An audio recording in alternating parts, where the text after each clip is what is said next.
Last talk for today, and I know everybody get tired, so I hope I will finish my talk a little bit earlier than planned, but it depends how I can speak.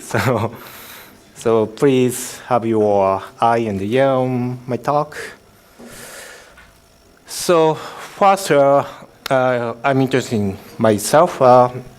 Name is Ando. So the first name is Yusuke, but almost all of my friends call me just Ando. So please call me Ando. And I started using PHP on 2002, and the version was 4.2 or 3.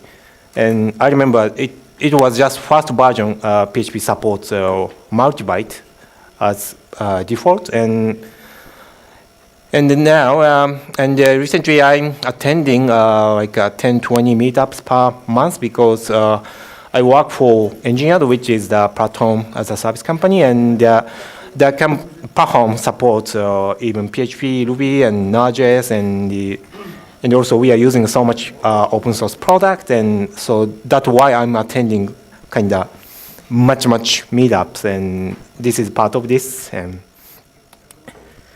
And also, let me introduce some interesting project which happen in Japan right now. So I don't know why, but somehow Japan is kind of CMS crazy country, and we Japanese created two content management system, which is CMS based on CakePHP. And the left one says Beta CMS.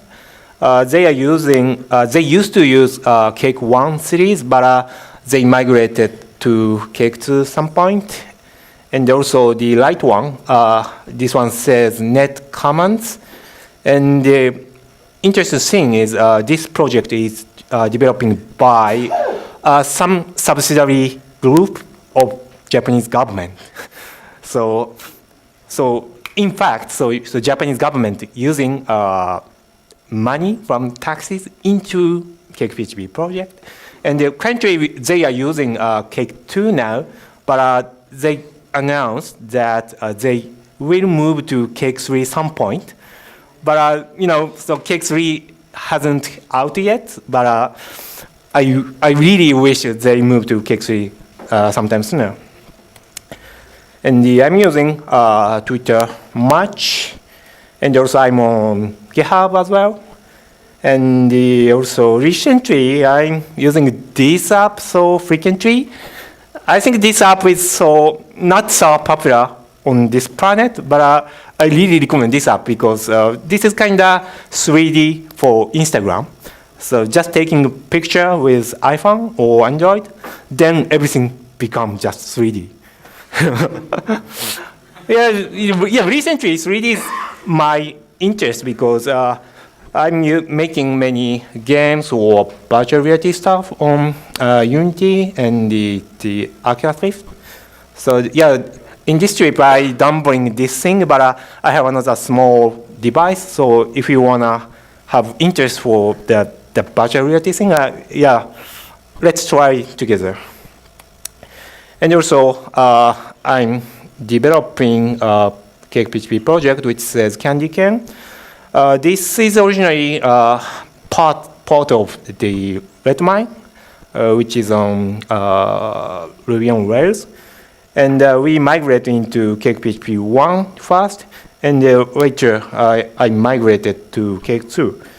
And this project is also using TravisCI and Cake 2 as well. And actually, today, hours ago, I released the newer version of CandyCane because I fixed some bugs, and also I tested with TravisCI and the Selenium. So I mean, my talk is live example. So I'm doing every day, and even today. So I can guarantee this is working. So let's talk about TravisCI. So let me ask, so how many of you have used TravisCI before? Please raise your hand. Oh, cool. So it's like a half. And how about Selenium on TravisCI? Oh, wow, that's nice. And my goal for this talk is so clear. Make this percentage to 100. So, I mean, TravisCI is so good. You should try, and you should keep using. So that's going to be my agenda. So first, why TravisCI? The reason is so clear because now it's testing error. So testing is a common thing, and I mean, let's think about hiring interview or something. So if you interview someone who's gonna be hired, and if someone says, "Oh, I have never write testing," or "What is testing?" Do you want to hire that person?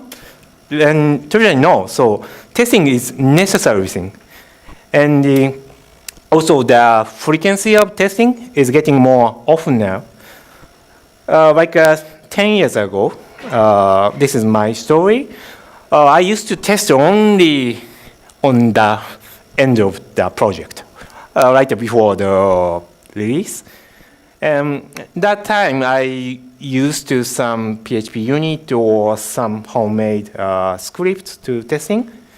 But after a while, that script become broken because nobody reuse again, and but the project is keep changing. But after that, we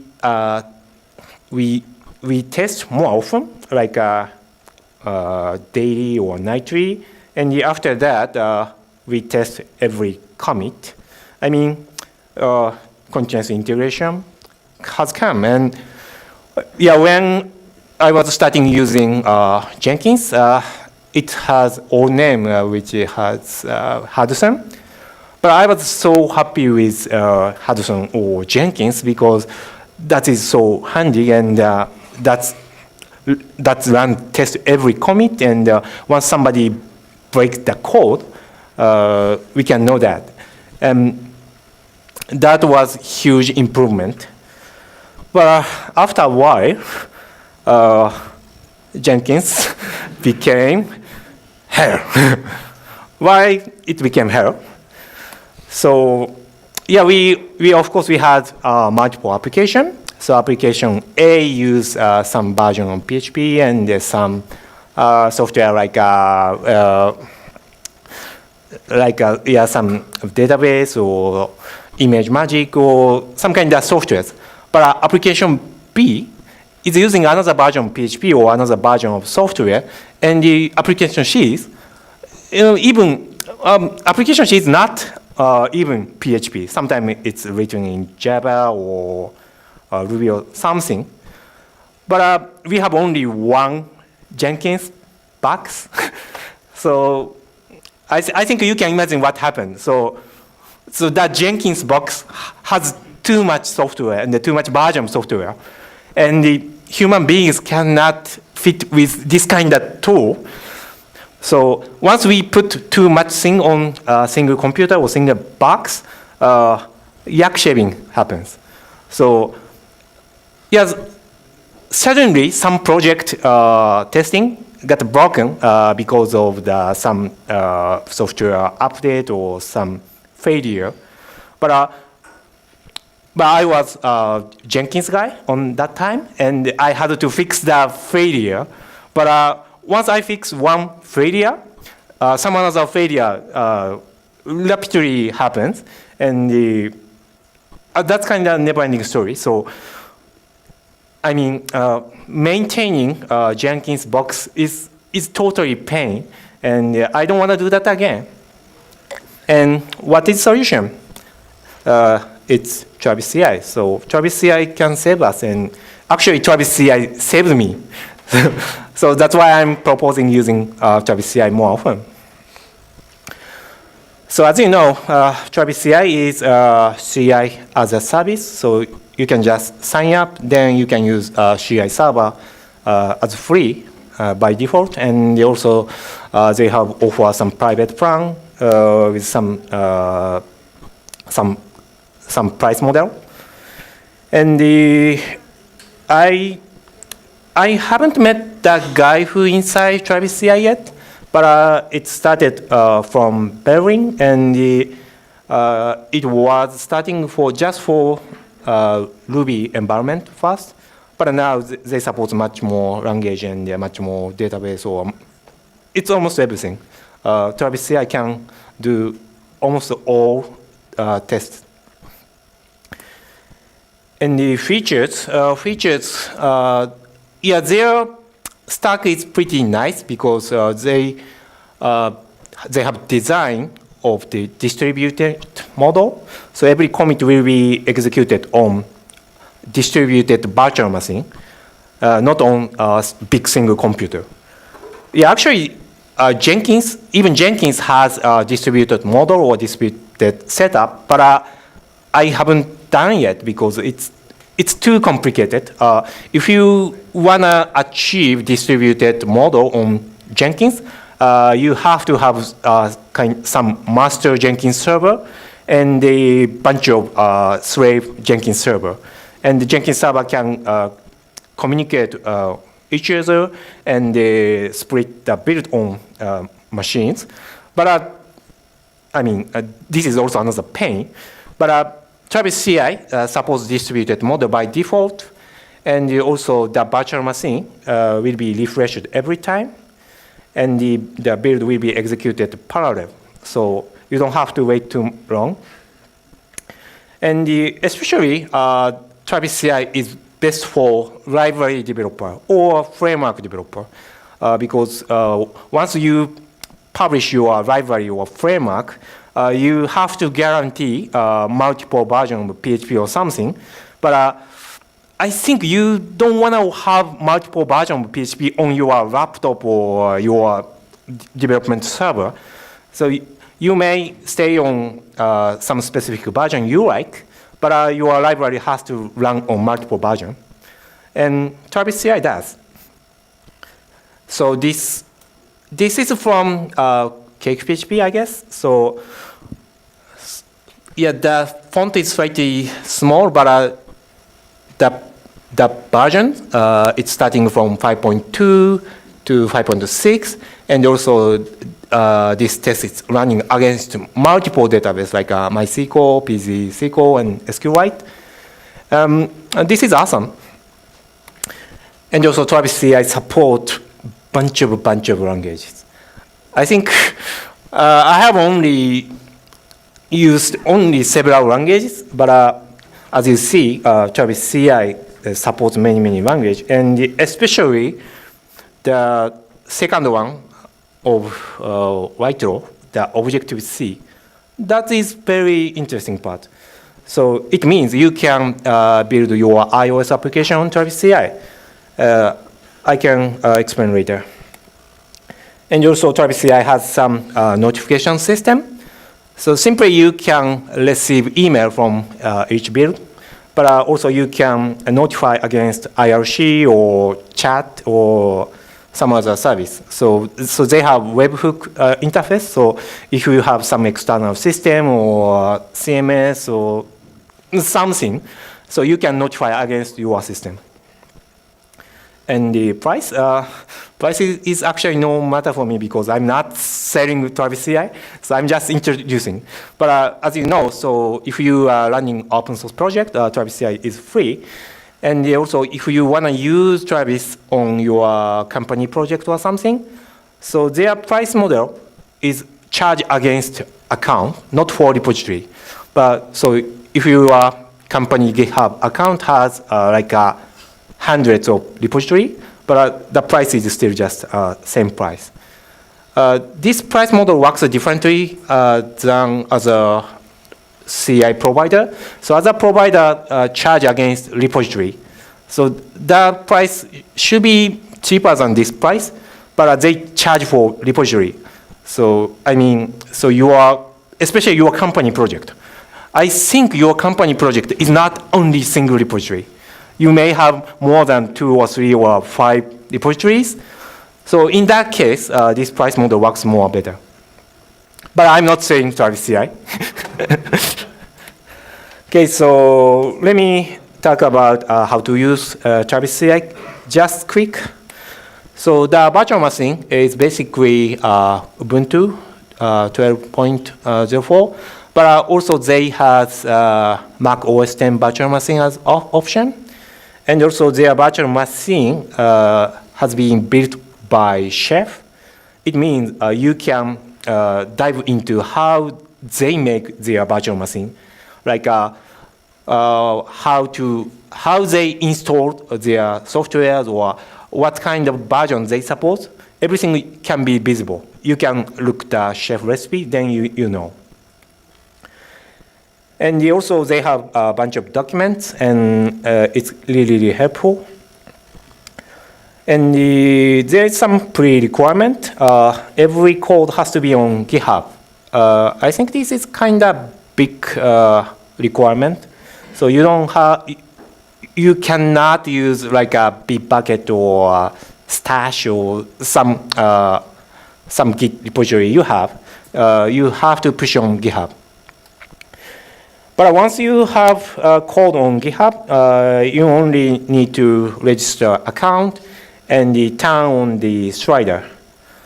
So slider is on the account page on TravisCI, and so you see the sliders. And once you turn on the slider, TravisCI will monitor your repository, and once you push your commit on GitHub, TravisCI starts build immediately.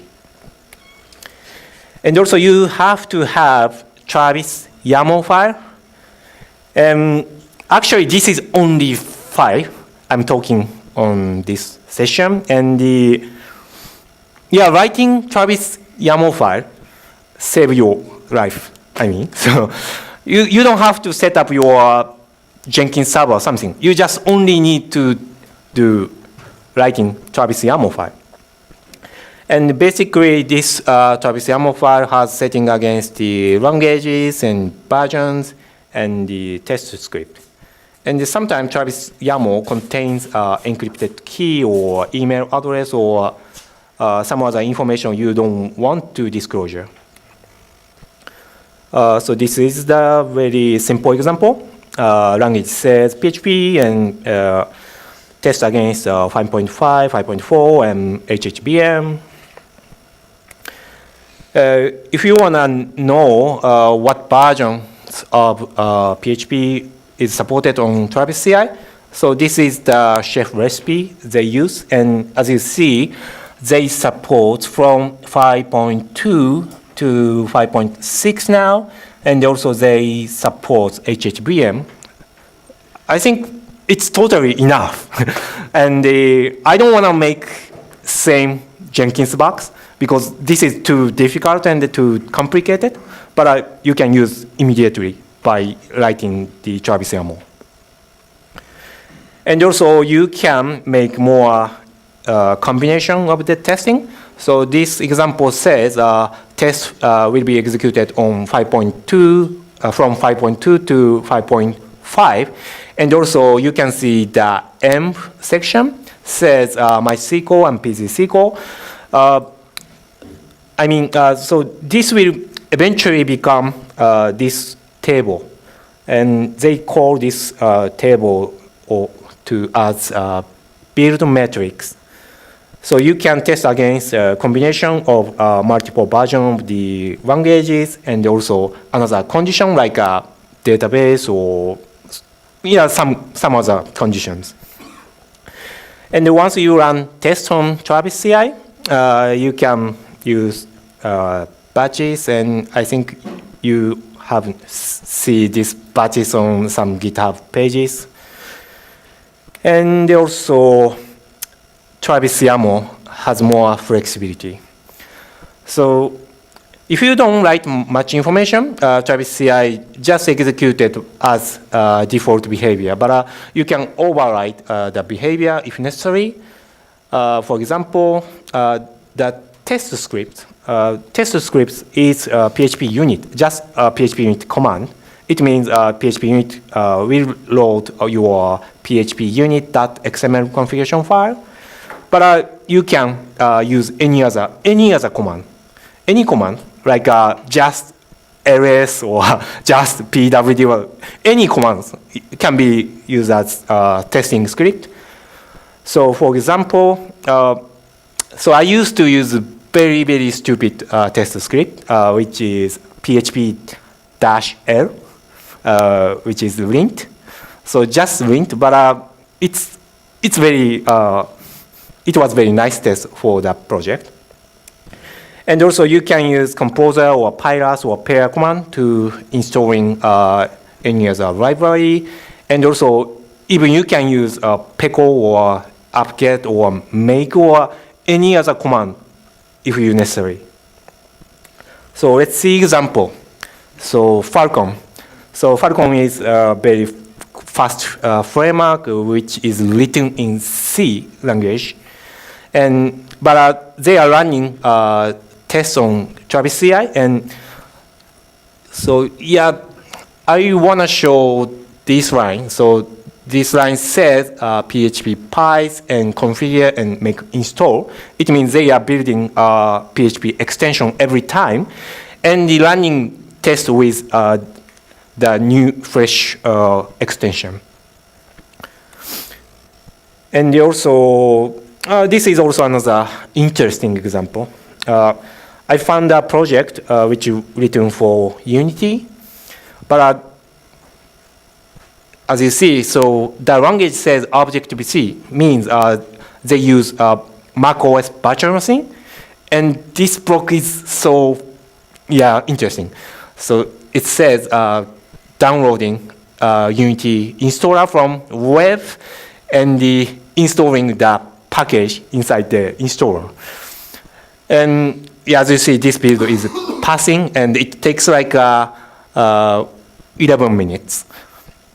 But it is possible. So you can install any software you need for your test.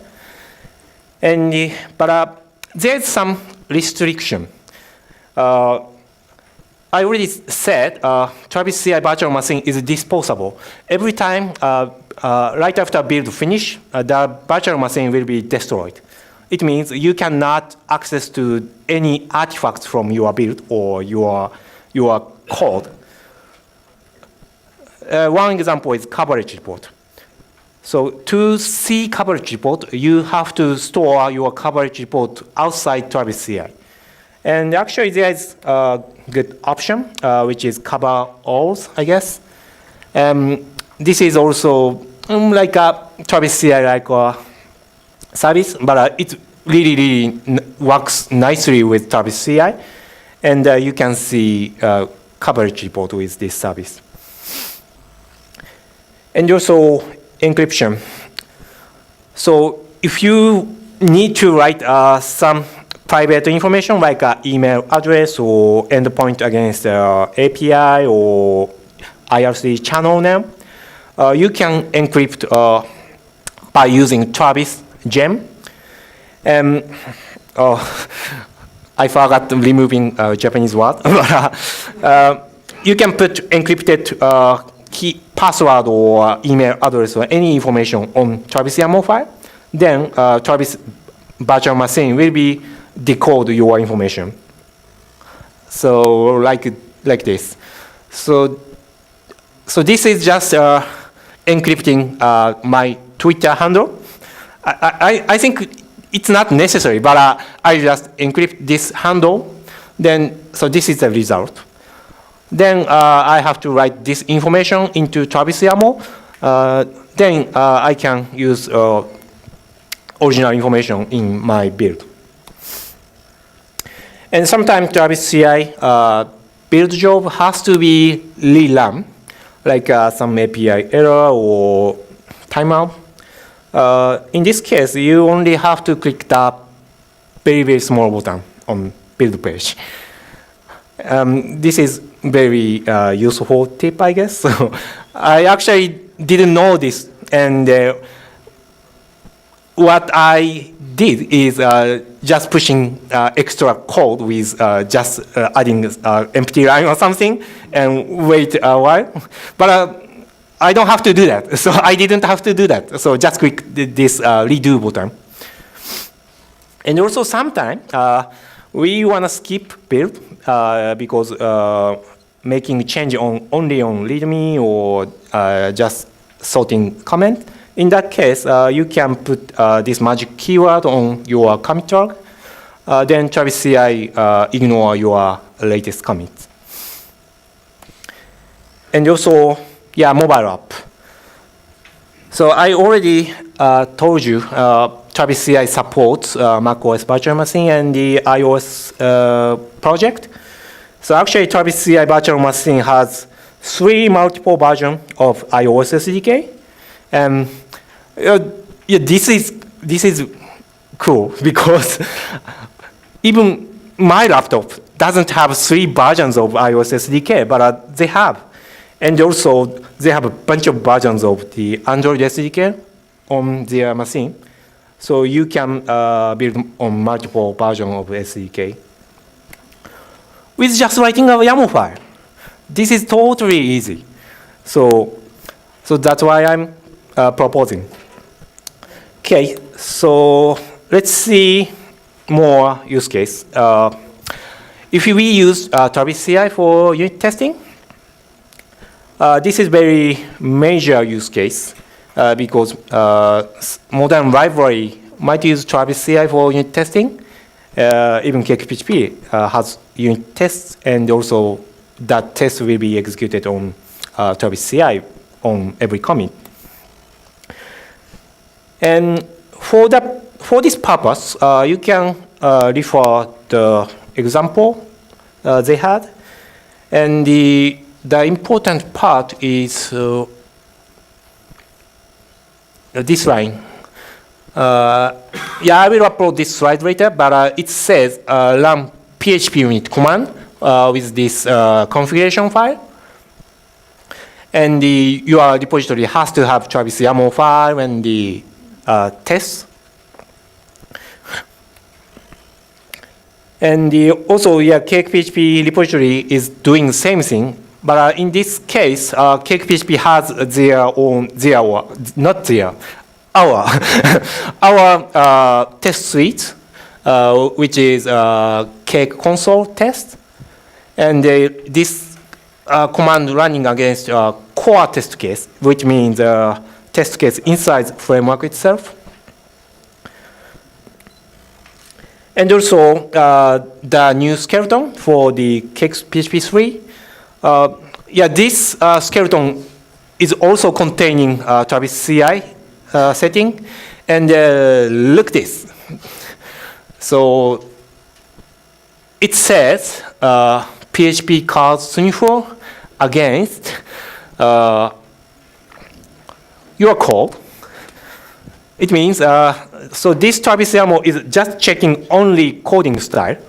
But if you want to execute your test case, you have to add Cake console command on Travis YAML, then your test case will be executed on every time. Okay, next. If you want to test your app testing on TravisCI, so Selenium is your tool. So Selenium controls browser remotely and tests the entire application, includes JavaScript or Pixel or Quick or anything, because it works with browser. It can do everything browser can. And the Selenium has a WebDriver interface which accepts remote control. And the PHP unit has some library supports WebDriver. It means we can use Selenium from PHP unit. But to use Selenium, it requires Java command and the X screen and some browser like Firefox. And also, this is kind of pitfall for Selenium.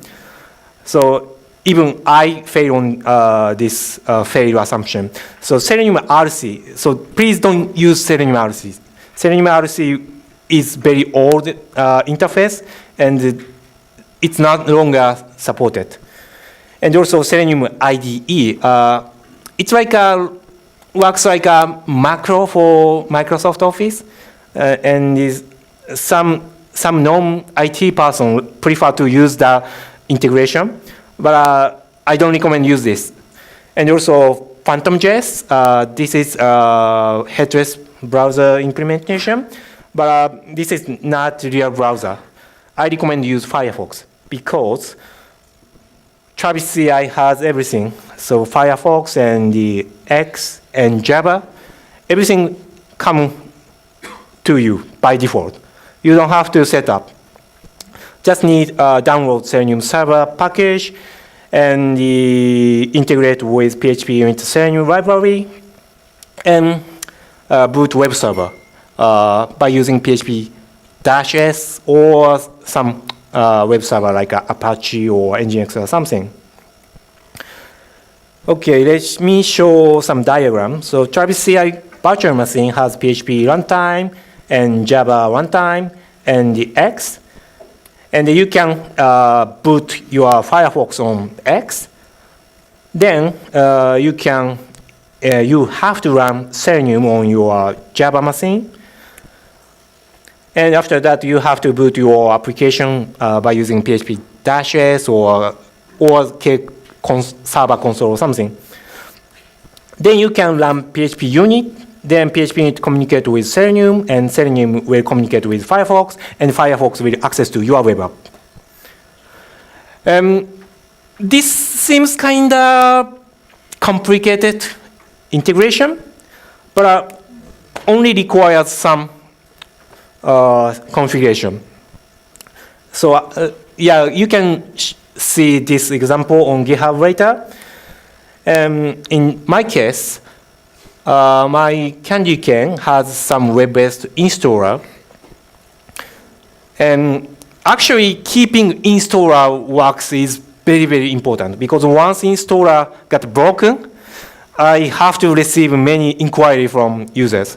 So keeping installer safe is my primary goal. But this is very browser thing. So I cannot test without Selenium, but Selenium can test this whole step by using PHP unit. So let me show just quick. And by test, if you wanna test your app with Selenium through PHP unit, you have to use this library. And actually, this library doesn't have enough documentation. But they have a real test case with this repository, and once you see this test case, you know what you can do. And this is the example of my repository. So this says opening the installer page, then make sure page title, and the click. Yeah, click. Basically just clicking, and sometimes put some information to the form, but everything can be written in PHP code. Then I push code onto GitHub. Every time TravisCI boot the Selenium integration, and make sure everything works fine. And also there's some other option to take snapshot. And this is very handy because sometimes your test case will be failed by very small information. But if you see actual screenshot, you can see more detail. And I have no time for demo, but do you really do it yourself? I mean, personally, I never make Jenkins box again. Actually, last year I made one, but I don't want to do that again. Never. And so that is why I'm proposing using TravisCI more. So use Travis. That's all. Thank you very much.